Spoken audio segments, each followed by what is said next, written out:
Lisa, it's nice to meet you. Nice to meet you too. It's on your website today, and brand new website, looks good. Thank you. Looks good. Great relationships don't just happen. Love is not enough. What are you communicating and who are you communicating to? Wouldn't it be great if love was just enough, wasn't it? That would be easy. It would be easy. No, we have to learn how to address situations that come up in our relationships. I truly believe that we go into relationships almost pre-programmed. So programming that we've brought from our family of origin. So what you've seen growing up in your house, good and bad. Yeah. Maybe what you've experienced with other partners. And then we sort of just repeat and repeat and repeat. It's the only thing that we do that in. If in business, if something wasn't working out well, we'd shift, we'd pivot. But in relationships, we just repeat the same argument style, repeat the same communication. Why can they not get what I'm saying? We very rarely look inward and go, right, where's my part in this? What do I need to shift? How do I need to reprogram? Yeah. And I guess that probably starts in your singleness. Like, I think that's best place to probably set the table for this conversation. A lot of work has to go in before the person. You can't just go into a relationship and bring your singleness with you. Yeah. So what's some of the groundwork or advice you would give to single people listening and watching? What's some of the groundwork you should put into themselves, and what should they even be looking for? Yeah. And bring it to the table as well, because you can't just go in expecting Yep. this person to be perfect either. So my hateful phrase that I can't tolerate at all is my other half, that you're looking for your other half. So when I went on my journey, growth development. That's cringy, I hate it too. Like. I hate it. Growth development, therapy, all that stuff. The girl who said to me, she says, you know, you don't need another half. You're already complete the way you are. And I'd come up in a very religious upbringing. So it was always Same that mind. you weren't really complete. You needed to be saved and all this. And, you were a bit broken, and not a bit broken, you were a lot broken, and you needed Fully broken. really broken. And it wasn't until I went to therapy that she was like, okay, I hear all that, but actually you're already complete. And you want to journey this lifetime with a person, brilliant. Okay, so you're already complete, you're already whole, and it's that journey of loving and accepting yourself. Because why are you out there looking for someone else to love and accept you if you can't love and accept yourself? Yeah. So we've got to get that piece in first. 100%. And then they need to know what they're looking for as well. Like, you can't just blind go into a relationship, oh, this is on the table, let's just take it. But see you young ones now. They like to date and taste different apples. All about the chemistry. You're all about, there's no chemistry, blah, blah. The chemistry's died. It's like, okay, all right, people, settle in. Yes, obviously you have to be attracted to the person. Yeah. Obviously there has to be chemistry. But I listened to a great Steve Bartlett podcast, actually, and he was really honest about, it's Steve Bartlett and Tracy Cox, brilliant podcast. She's a sexologist called Tracy Cox. I think that's hilarious. Do you not think that's hilarious? She was born for that, like literally born. It's just hilarious. The girl who makes authentic, the girl who makes authentic porn, the girl who produces authentic porn is called Lust is her surname. Rebecca, is it what? Something Lust is her That's surname? Mad, isn't it? And I was like, that can't be right. And then I looked it up. I was like, yep, no, that's actually again made for that job. So. We'll talk about authentic porn in a minute. So anyway, chemistry, all that stuff. Yeah, absolutely. Yeah. But it will fade, and we need to know the difference between spontaneous chemistry and attraction to responsive. So that's at the beginning. That only lasts about 18 months because that's all driven by your lust chemicals. It's a brilliant thing that Mother Nature does. Great crack. But then we have to move from that to actual depths of a relationship and start to really move into responsive connection. Yeah, that's where the real connection is. You said you sort of grew up there, strict, like Christian religion.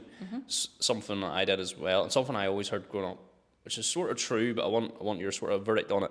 They always told me that if you're not dating for marriage, you're dating for divorce. Which, to me, it sort of scared me a little bit because it sort of sounds like, well, if I date someone, that's me automatically signed up for life. Right. But there's also an element of truth in it is if there isn't a long-term game, then you are preparing yourself for failure ultimately. What is the best way to approach a relationship then if you are single? Like, How do you even approach that? Okay, well, I hate that there, whatever that word we were taught, because that's just absolute control, isn't it? It's just like pick one person and make that work with them for the rest of your life. And that word that you said, or you have failed, some relationships end. Some relationships end. Doesn't mean it's failure then. Fail. No, I mean, the relationships end. People have been together since they were 18. They're 42 now. They've raised beautiful children, but they're just two different people. You know, relationships end sometimes. But you've had 2, 3 youngsters. That's not a failure. It's not a failure. It's just relationships end. And also this, this thing that we have, monogamy, one person, your whole life. I mean, this was invented in not a great way, and it was invented to really protect women. Yes. But we don't need that anymore. So we just need to shift our whole thinking about that. This one person that's going to meet all your needs for your whole life. Esther Perel talks a lot about this. It's a ridiculous amount to put on one person. Yeah. You need your friends, you need your work, you need other things. And then if relationships end, they end. Yeah. And, I think Janice now on average, I think it's like 2.5 relationships you're going to have, or whatever it is, and also 70% of relationships end now. So we can't have 70% of the population running around thinking they failed. That's not going to help us at all. That's too big a That's statistic. not going to do work for us, yeah. Yeah. But your question was, sorry. No, you're good. So, like, how do you even approach a relationship then? So, which is good, you sort of answered it there. You don't want to see a relationship as failure then if it comes in, because that might just be its natural conclusion. Mm-hmm. Which is, again, that's probably the best way to approach it. Mm-hmm. Not have an expectation on it, I guess. Mm-hmm. Well, we want to decide what we want. So all couples should do these 3 things. Your love language test, your attachment style test, and find out what your core values are. If your core values are monogamy, commitment, honesty, humour, fun, brilliant. If you're with somebody and their core values are travel, polyamory, honesty and things like that aren't high on their agenda, that's not going to be a match. You can have the best sex ever. You can be as attracted to each other. The chemistry can be off the wall. If your core values do not match, it will not make a relationship. Yeah. Would it be wise, but if you really like the person, I guess it's probably a bad thing to do if you're in the honeymoon phase, but changing your core values then? Well, you just have to look at why they are your core values. So yeah. Why are they your core values? But I want to live in a world where it's very normal for young couples to come and get a wee bit of coaching and educate themselves on how to have relationships.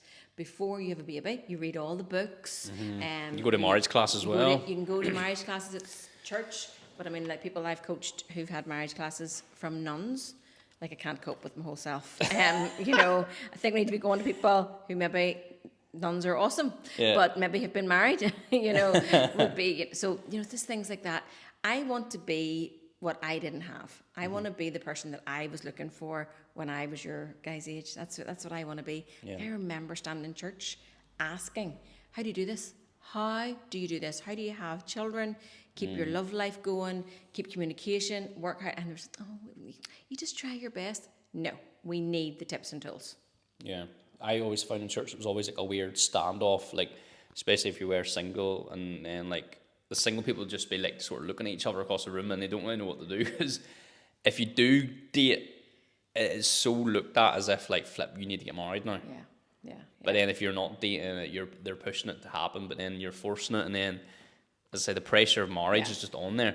But is marriage the goal then? Like, do you have couples coming in that don't want to get married, or like do want to get married? Like, is it the goal? Is it like, well, this is how every relationship has to go that way? No. You can just live your whole life in a relationship and not get married then?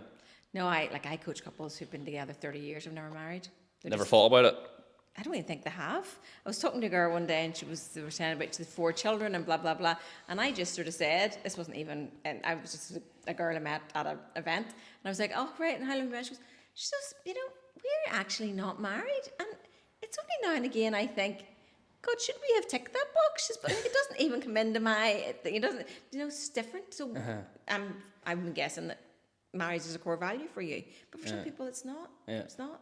So I have lots of couples who come to me who have just got engaged and they want to make sure they're getting all their ducks in a row and getting all the tips and tools beforehand. Love that. That makes me so happy. And they come to me twice. We talk about things that have been coming up in their relationship. We look at better ways to do it and move on. That's it.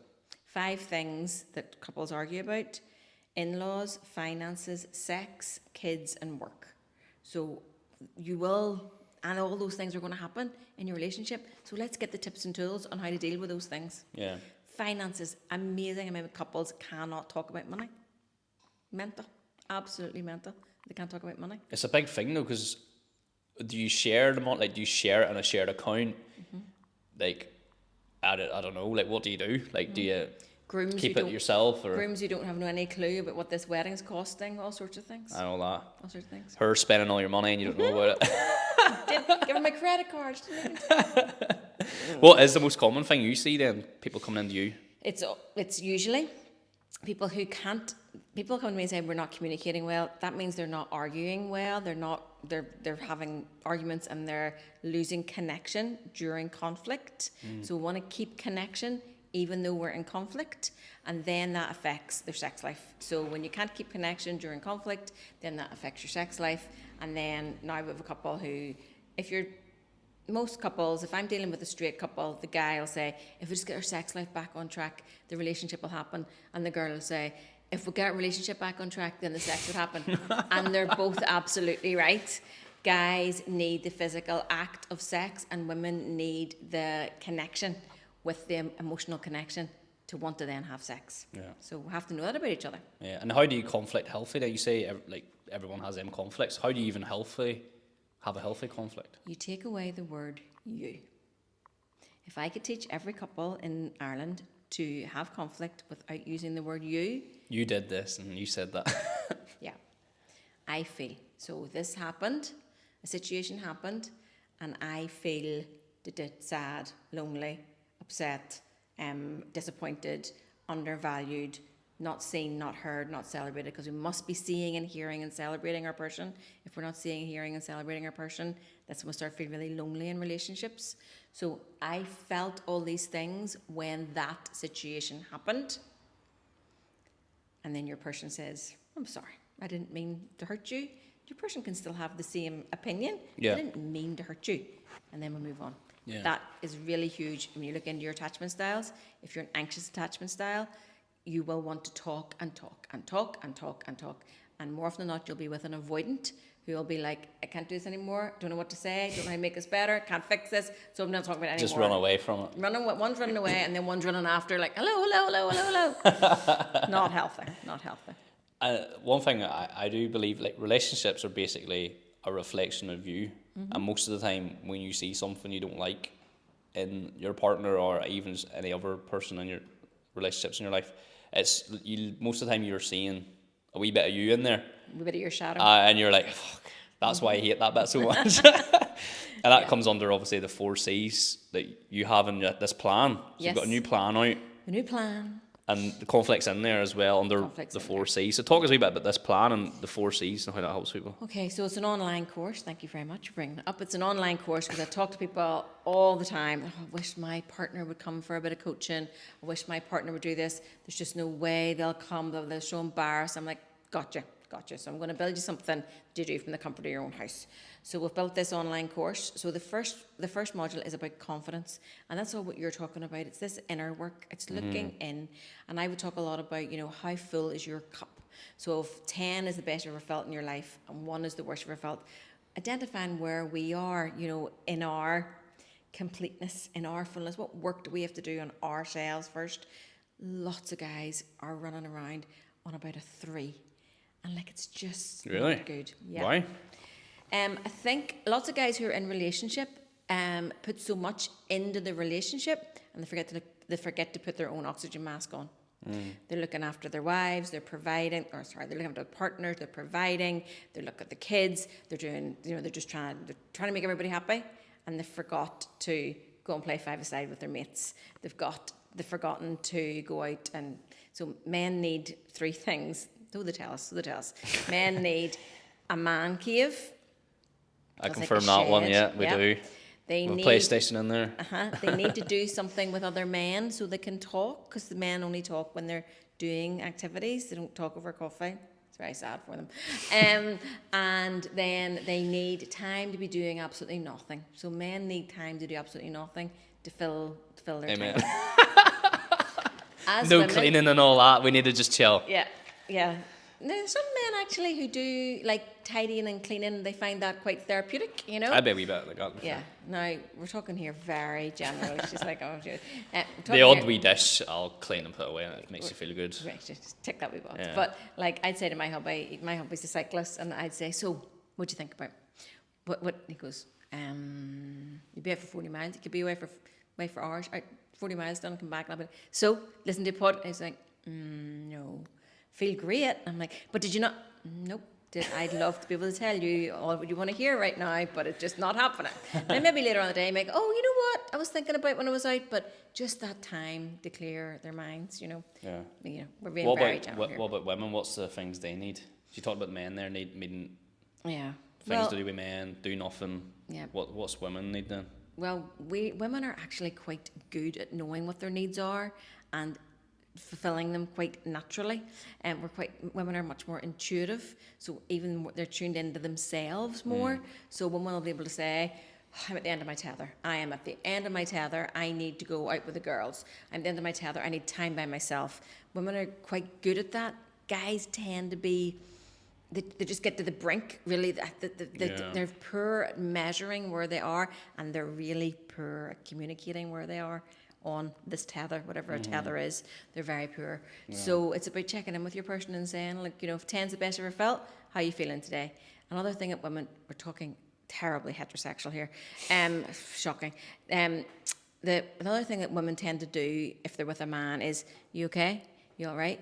What's wrong? You okay? Because women tend to be able to tell that something's off before the guy even knows there's something off. But it's not the best quality. Are you okay? Are you okay? What's wrong? What's wrong? It's very pestering. It's not the greatest. So just asking for, like, what's your number today, mate? And you might come back with a 3, and your person goes, okay. Give me a word for how you're feeling today. You might come back with, blah. All right, okay. I'm here for you if you want to talk. Here for you if you want to watch a movie. Here if you want to walk the dog. You're good. You've checked in with your person. You've told them they're here for them, but you haven't pressurized them. How are you? How are you? What's wrong? What's wrong? Because there's nothing worse than that. Yeah. No, I agree, because even when you look, sometimes you look around your life and you see friends or you see men in general, they nearly lose themselves a little bit. Yep. And they do come to a point where they just wake up one day and they go, fuck me, I am actually, like, not the guy I used to be, or I'm not even me anymore. Yeah. But they just wake up one day and they realise it. Yeah. But as you say, they nearly lose themselves in a relationship. And they're like, I guess you could call it whipped or whatever, but the girl doesn't. You do notice that the girls are quite good at carrying on my life and having fun. Yeah. Whereas the men sort of slip away a wee bit. Yeah. It's the sex thing. Aye.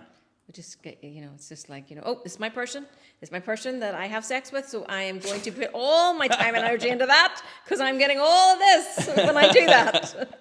Yeah, they're not getting that at football. They're getting a broken ankle. Exactly. Football or sex? Oh, I think I'll pick the sex thing. You remember when Tracy Cox said that she's like 12 books, but one of her research pieces, she asked guys, if you were guaranteed sex 3 times a week, but it was the same sex every time from now to the end of your life, would you take it? And like 80% of the guys were like, yep. Asked the same question to women, they were like, hell no, absolutely not. It's absolutely not. For men, it's all about the end goal. For women, it's about the pleasure piece, the connection. But if a man is told that he is going to come 3 times a week, it doesn't matter. It's going to be the same way every time. You know, doesn't matter how. Doesn't matter how, and it's guaranteed. And he's not going to get bored. He's going to sign up to that 3 times a week. Is that not a bad thing though? I seen a quote, and I'm not sure who said it. It might be Andrew Tate. It might not. Okay, let's go there. Give a man average sex, decent money, decent food every day, and he'll kill every ambition inside his soul. Interesting. And it concurs with what you just said to me there. Give a man sex 3 times a week. If he comes 3 times a week, he's happy. 80% of men, yep, no bother. I'm sitting there thinking to myself, fuck. that actually does. I'm the 20%. I'm the like. No, that wouldn't be good. Like, sex is great. Like, food's great, but like that quote, it did hit me. I'm like, flip me. Like, how many men just settle for like just that, as you said? Yeah. Yeah. What? Why? What? Why? Or Don't know. She just said that's her whole thing. She researches and she doesn't. Tracy Cox is not a therapist. She just researches and then does books. So she doesn't like take on clients or anything. That's what she said. Her research came. I was shocked. But yeah, that's what she said. So we'd have to go to a psychotherapist to know why.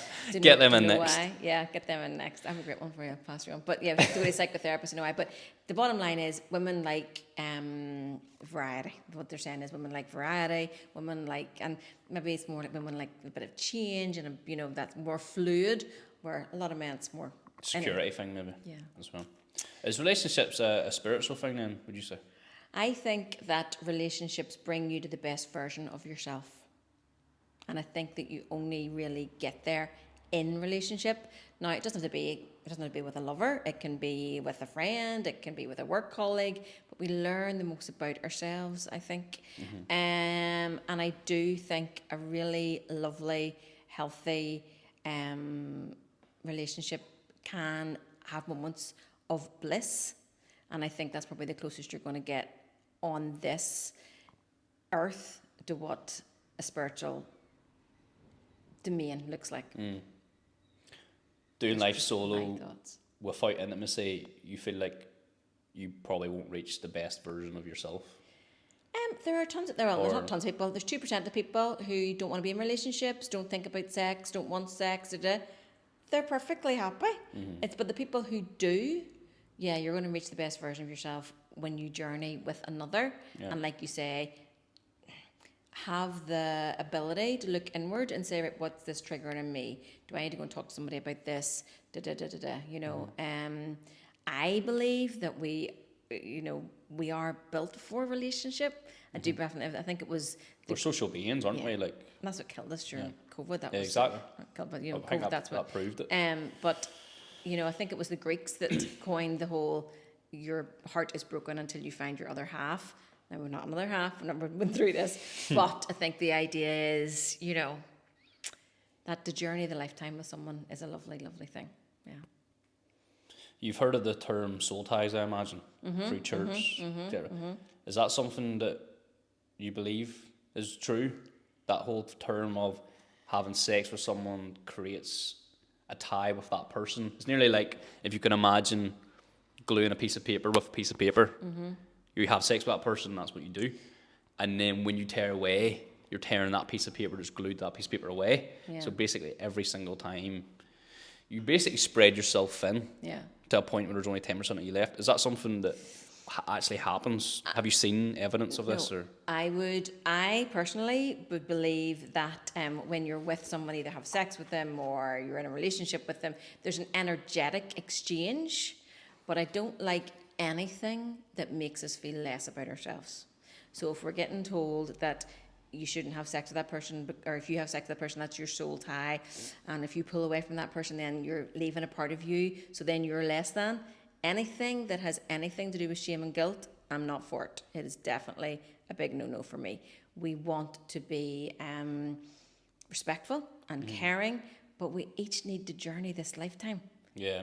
There probably should be better terminology for it, because I do agree. I think anything that's negative or makes you feel like you're getting worse and you can't come back, it's that no comeback feeling I don't like. Oh, I've lost that forever, fuck, I'm only like 90% now for the rest of my life. But is there an element though, for example, losing your virginity? There's different levels of connection you might experience through depending on the sex, the person. Is that something that... Everybody's different. I coach people who have been with the one person their whole life. They're still having the same problems as somebody who's been with 15 people. Yeah. The sex and the intimacy and the connection. I would possibly say the more thing that I would see more is if you've had a lot of relationships, there's a lot of, this happened in that relationship and it wasn't so good. This happened in that relationship and it wasn't so good. So there can be some of that maybe it, but I actually heard a lovely quote from a lady who now has passed away, and it was a gentleman whose wife had died, and he was remarrying.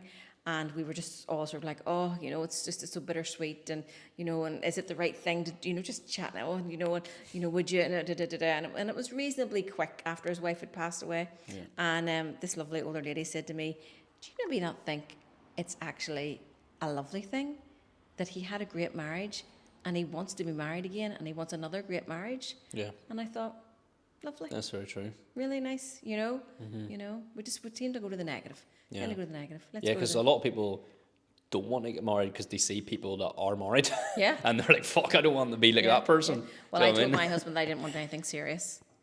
We're you together. said that? Uh-huh. Oh, flip. Yeah, we're together 33 years now. And after our third baby was born, he reached over and he said, well, we'll be serious now.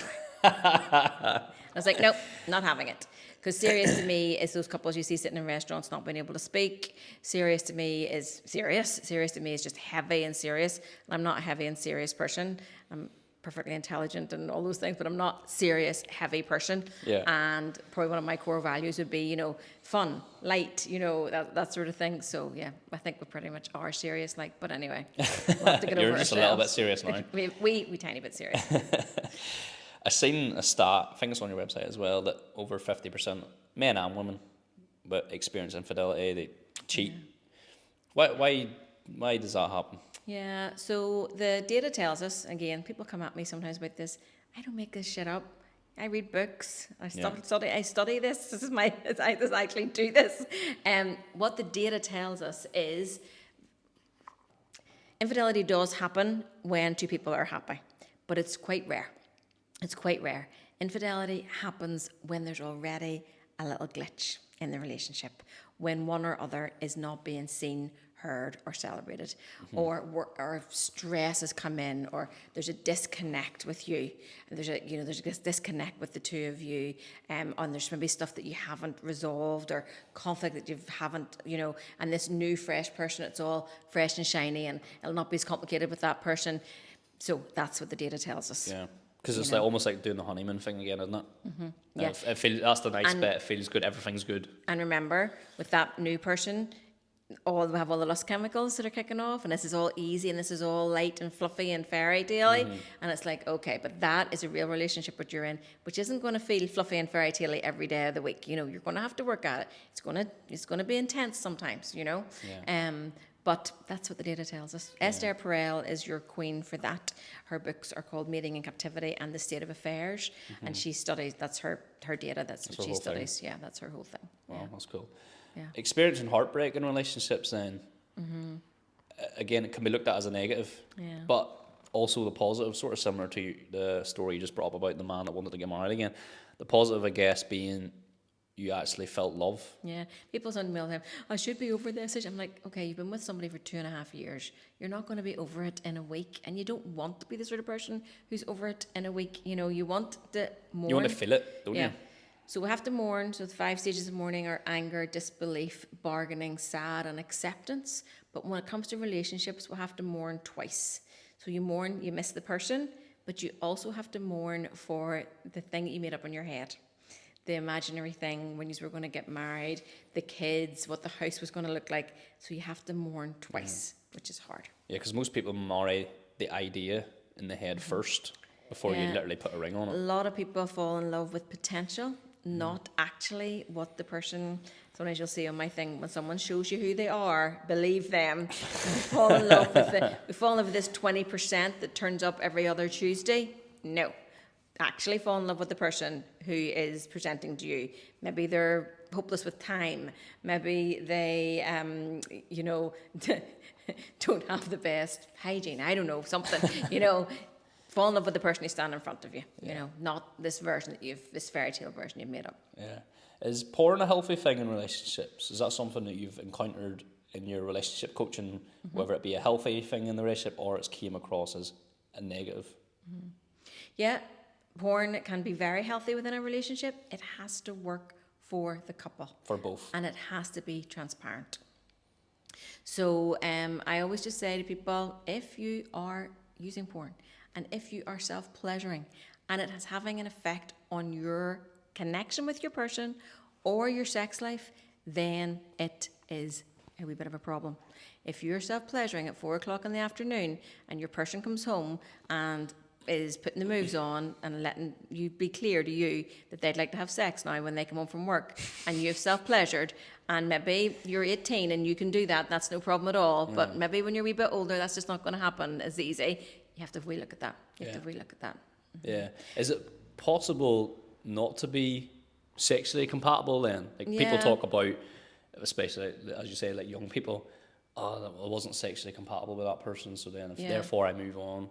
Yeah. Is that possible, or is it like a wee bit like the quote you said about love? It's not enough. Like sex, maybe it needs to be worked on, needs to be communicated with. Yeah. Do you know who has the best rate of orgasms in relationships? Gay women.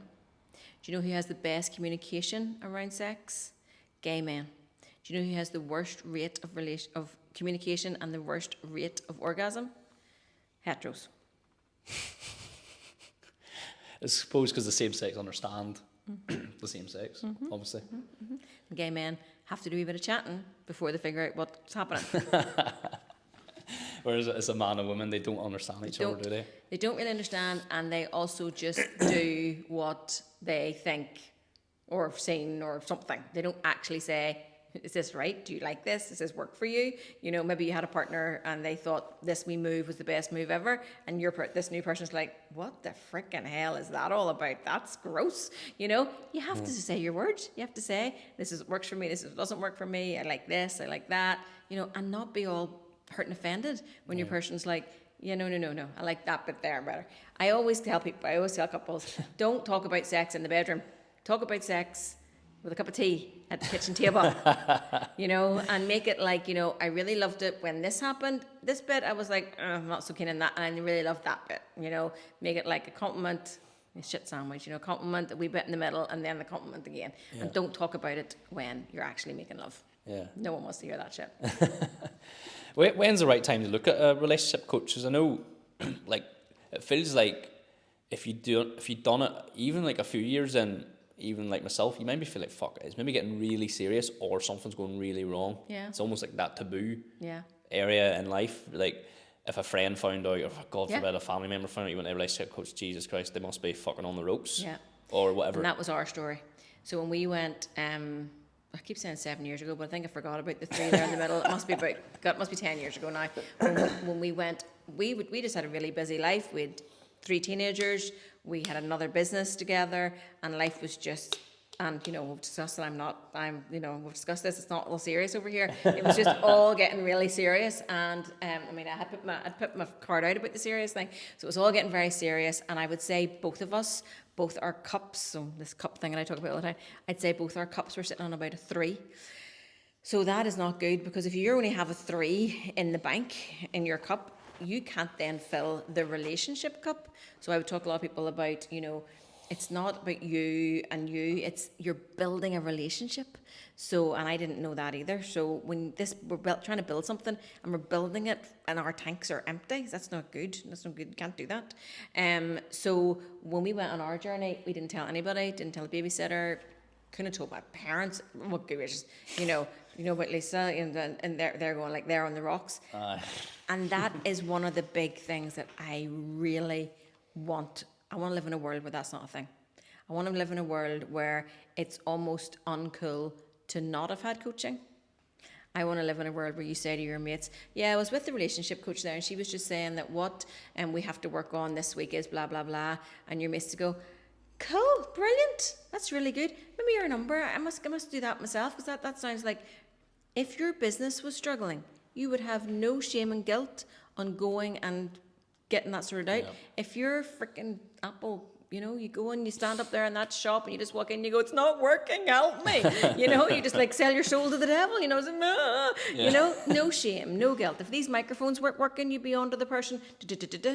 I say to people all the time, trying to do relationships without the tips and tools is like getting 16 packets from IKEA delivered to your doorstep, all in the one box without any instructions. And then you're a failure because you can't get to build a wardrobe. Yeah. You know, you just don't know what you're doing. So I want to live in a world where it's like, I'm in this new relationship with this girl. I just want to make sure that I'm going the right way. Coach lots of guys. I'm not too sure if they tell their partners that they're coming, but coach lots of guys who are like, I just don't want to fuck this up. I just don't want to fuck this one up. I really fancy this girl. We're great together. I don't want to, and I know I'm carrying burdens from and I just want to mess this up. Can you help me? Do you get people come to you like just the one? I don't want to use the word half, but you know what I mean. The just one half the relationship comes. Say just me. I come to you. Go, look, me and my girlfriend are strong. I haven't told her I'm seeing you, but how do I fix? Do you get that a lot? Lots. I would get lots of people come to me. Either the guy. Lots of people come to me and then they come together as a couple because their person sees the change in them and they're like, what's happened to you? What's happened to you? You coped awful well with that situation. And they're like, well, actually, I've been seeing this girl. Actually, I've been like going to this coach, and the person will go like, well, then we should have a couple session. Oh, my whole heart. Then also couples come, and then I'll be like, do you know what? I think we need to have a wee chat, just you and I, or I think we need to have a wee chat, just you and I. So we have a couple of single sessions, and then the other thing is people think they come to coaching and they're going to be with me for 6 months. I coach people once, twice, 3 times. Some people I've been coaching for 6 months, 8 months, but sometimes it's only, like I have people coach one time and then email me afterwards and goes, okay, it's like you've waved a magic wand. I was like, you knew what you were doing. You loved each other. You just had got into bad programming. We just needed to shift that. And she goes, now we'll be back. If it slips again, I'm like, yes, of course, come back if it slips again. But you just needed that wee tweak. Just like if you were going to the gym. My son is into deadlifting at the minute, and I'm like, oh, my heart's broke. I hate deadlifting. Well, he loves it. At this minute in time, he loves it anyway. But like, the guys at the gym, they're like, see if you just tweak that wee bit, you'd get a better weight. That's what we're doing here. We're just tweaking wee bits to say, look, you don't have to crack up about that. Here's what you can do. You can say these words, you can do that. So I read somewhere that it takes 18 years for things to become mainstream. Like I'm 4 or 5 years in now, like, good gracious me, 18 years. I think I was listening to a girl, tapping, the tapping that people do, like to calm your nervous system. To relieve stress. Yeah. So like I heard about that probably about 10 years ago, but apparently it was on Coronation Street. Somebody was doing this on Coronation Street, and she was saying, she was like, I've been banging on about this for about 18 years. And then she said she read somewhere that it takes 18 years. That'll be you in 10 years' time. Could we all I've been shouting this. I'm like, I was on this podcast with this fella one time, and now look what's happening. Yeah, no, I think it will be mainstream. Therapy's sort of similar, but it's just Therapy's solo. getting there. It's But I mean, like, mainstream. there's literally schools in America and Canada that you go to. You literally go to a class on how to do healthy conflict. You go to a class on sexual archetypes. You go to a class on this is not working for us. And you just rock up to the class. You go to the class. You walk away. Yeah. Let's live in that world. Yeah. Well, because therapy is quite mainstream now. It only takes a couple of people, sort of big people as well, come out, support it, and next thing you know, everyone's doing it and support it, which is good. Big believer in therapy. 100%, I agree as well. Do you ever, like, even just on yourself, do you ever just feel unqualified doing this? Get a lot of I get imposter syndrome, so I don't know if I don't feel unqualified. See, I've started to backtrack there. No, I don't feel unqualified. I'm very qualified to do this. I'm a life coach, a qualified life coach. You don't have to have qualifications to be a life coach. You can just rock up and say you're a life coach. Yeah. I am a qualified life coach, and I've been in a relationship 33 years. So you're like, I know what I'm very qualified to do this. And I've been coaching now a long time. Mm-hmm. I mean, I started coaching and I just didn't charge people like £20 or something for a coaching session. People started to send me extra money, and I was like, okay, I'm going to have to look at this, But that's where you start off. You start off going, God, can I really do this? Am I really qualified? Yeah. But then, that eases. I would have more imposter syndrome about like this. I'll be like, God, what did I say? What did I not say? Can't listen to that back. And I would do events, so after events and things, I would have a bit of imposter syndrome. Did a big event in Belfast, must be 18 months ago. And the next day I was having very huge imposter syndrome. And my daughter's away at uni, and she's like, Mummy, how was it? And I wish I could have been there today. I was like, okay, yes, everybody said it was great, but today I'm just a bit not myself. And just not feeling it. Just not feeling it today. Yeah. She goes, imposter syndrome. She goes, yeah, that's because you are. And I was like, thank you, sweetheart. Do you want to extend on that? She goes, well, you are an imposter. And I was like, okay, one more time to help Mummy, would that be great? She goes, well, hold on a second, I'm going to send you a bunch of stuff. I was like, okay, I have no idea where this is going. Like, what is happening here? She just sent me all these reams and reams of women who suffered with imposter syndrome. from like 100 years ago, 60 years ago, all these women who started to do something really different. And she just put at the end, I don't know anybody else who stood up in Belfast and talked about sex and intimacy and relationships and tips and tools and attachment styles. So you are an imposter. Just own it and get on with your day. Yeah. I was like, I was coached. That was encouraging. I was coached. I was taken to church. Because it is true that even sometimes I would feel a wee bit like that, but I think you have to feel like that to know. It validates that you're doing something right, I think. I think people like you and me, we just love to live in the stretch zone for some mental reason. It's a curse. It's a curse. And a blessing, but it's a curse as well. Like, I said to my husband one day, we were driving and to do public speaking, obviously, and I was like, "Would you not be dying to do this? Are you not?" And he just looked at me. He's like, "Have you forgotten who I am?" I was like, "That's never mind. Like, and he's just like public speaking would not be his thing. It's just not, But it's like you get so excited about it that you're just like, why is everybody not doing this? And I'm like, why does everybody not think relationship coaching is the best thing ever? I would talk about my automatic negative thoughts quite a lot. So I call her Shirley. So she comes everywhere with me. She's going off right now. I know, Shirley, it's going to be okay. They don't think we're insane. It's going to be all right. But Shirley would come with me a lot to places, and Shirley tries to keep you safe, but she keeps you small. That's a good way to put it. Yeah, she keeps you small. And she's doing a great job. She's kept you safe for a long time, but then we'll have to start turning the volume down a wee bit and say, no, Shirley, we want to change the world here. We're going to have to step into fear. It's going to have to be fully Lisa in here. Full on Lisa. Even like, I know you said you are like qualified and you're doing great, but even like in your own relationship, do you ever feel like maybe you have a bad day? Because people might think you never have a bad day. Like your relationship coach, your relationship must be perfect. Like you're happily married for 3 years. Do you ever have like a bad day at home and then like go to coach someone and feel, fuck, I just had that argument last night? Or actually, I had this a few weeks ago. My daughter asked something about a tattoo, and I was like, no, absolutely not. And I had to go back the next day. I was like, okay, when we totally spoke from fear there, I can do better. And she says, I've been waiting all day for you to come and tell me this. She was like, I knew that's exactly what you were going to say. And probably more, I would look back like 10 years ago and think, God, why did I not know these things then? Why did I, how did we get even as far as we did without knowing those things? I would probably have days, hours, I'd beat myself up a wee bit about that. But we can't, once we know better, we do better. That's the end of it, And yeah, I might have a coaching call that'll say afterwards, I should have made focus more a bit on that. But that's learning, that's growth, that's development. Can't beat ourselves up about that. Yeah. But yeah, no, it does keep me on track with my relationship. I really do have to. You keep yourself accountable. You're listening to your own content whilst you're having an argument. It's like, that's how I make my money. It's how I make my money. I have to. It's difficult because relationships, there's so many moving parts. Obviously, it's not like bottled up. Like everything moves and stuff, so you can't obviously keep on track 100% of the time. Yeah, and relationships aren't always going to be sweetness and light all the time. I listened to Oprah and Michelle Obama, and she was like, of the 30 years Barack and I have been together, I'd say we're miserable for about 10 of them. I was like, 10 years out of 30, that seems quite excessive. That's a lot.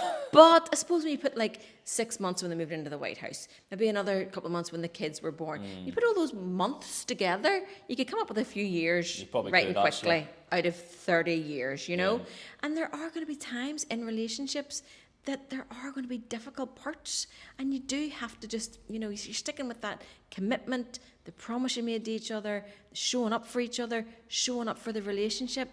And like lots of couples had that through COVID, we're just in this, but it's hard work, and that's going to be parts of a relationship. It shouldn't be more than 50%. It should be maybe 20% of the relationship, but there are going to be times when it's a bit tedious and you do have to do a wee bit of the work, and there's going to be death, there's going to be challenges with children, there's going to be challenges at work, there's going to be redundancy, there are, and we just can't just flick to the next one every time, Something common that I've heard as well, like sort of through church and growing up and that, like if you have kids, everything's sorted. Like fix it. Most people like sort of have kids to fix a problem or like go take the relationship to the next level. I've heard that term. Is that something that you would advise on? Is that something you believe in, or is that just? I just think that's a way for church to get more babies. No,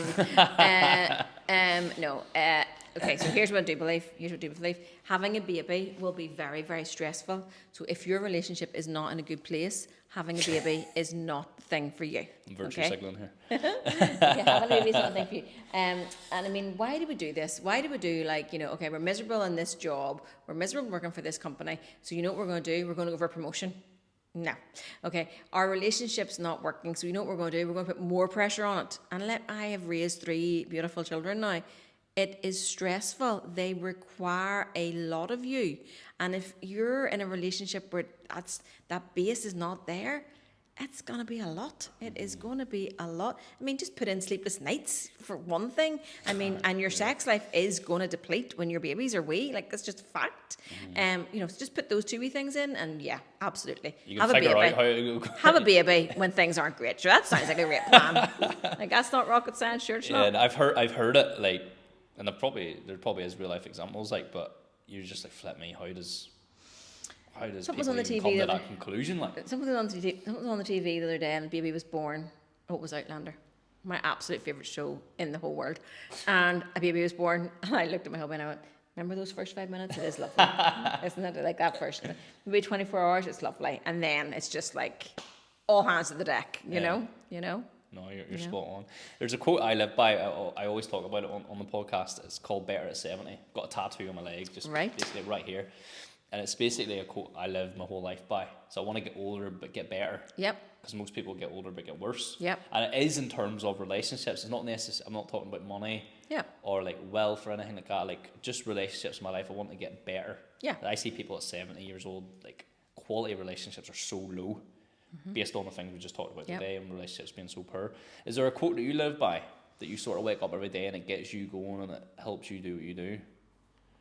I don't know if I live by it exactly, but I heard this one. I really liked it. I want to be that woman where the devil goes, oh shit, she's up. Hide. I just want it to be a better place. And I just want us all to get out of our own goddamn way and shine our wee lights.